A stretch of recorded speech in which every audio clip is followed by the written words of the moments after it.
대법원 양형위원회가 기술 유출, 마약 범죄에 대한 처벌 수위가 너무 가볍다는 여론을 반영해 한층 강화된 양형 기준을 발표했습니다. 날로 흉포화해지고 있는 스토킹 범죄에 대해서는 새롭게 기준을 마련했습니다. 정진호 기자가 보도합니다. 동료 여직원을 2년간 스토킹한 뒤 살해한 신당역 스토킹 살인 사건. 인천에선 출근 중이던 전 여자친구에게 흉기를 휘둘러 살해한 사건도 발생했습니다. 스토킹 신고로 접근 금지 명령까지 받았지만 한 달 만에 끔찍한 범행을 벌인 겁니다.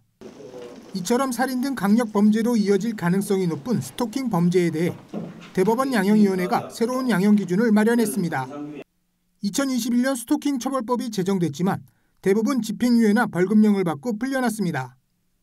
앞으로는 일반 스토킹 범죄의 경우 최대 징역 3년, 흉기를 소지하는 등 죄질이 나쁘면 원칙적으로 징역형을 선고하고 징역 5년까지 권고합니다. 날로 규모가 커지고 있는 기술 유출과 마약 범죄에 대해선 양형 기준을 강화했습니다.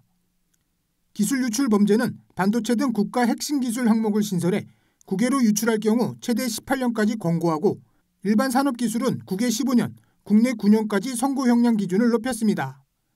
또 기술 침해 범죄를 독립된 유형으로 분리해 새 기준을 제시했습니다. 마약류 범죄의 경우 미성년자를 대상으로 하거나 대량 제조 유통하면 최대 무기징역까지 선고할 수 있게 됩니다. 대마를 단순 소지하거나 투약하는 범행도 처벌 수위를 높였습니다. 양형위는 이 같은 범죄에 대한 처벌을 강화해야 한다는 여론과 관계기관 등의 의견을 적극 반영해 양형 기준안을 마련했다고 밝혔습니다. 새 기준안은 오는 7월 1일 이후 공소 제기된 사건부터 적용됩니다. OBS 뉴스 정진호입니다.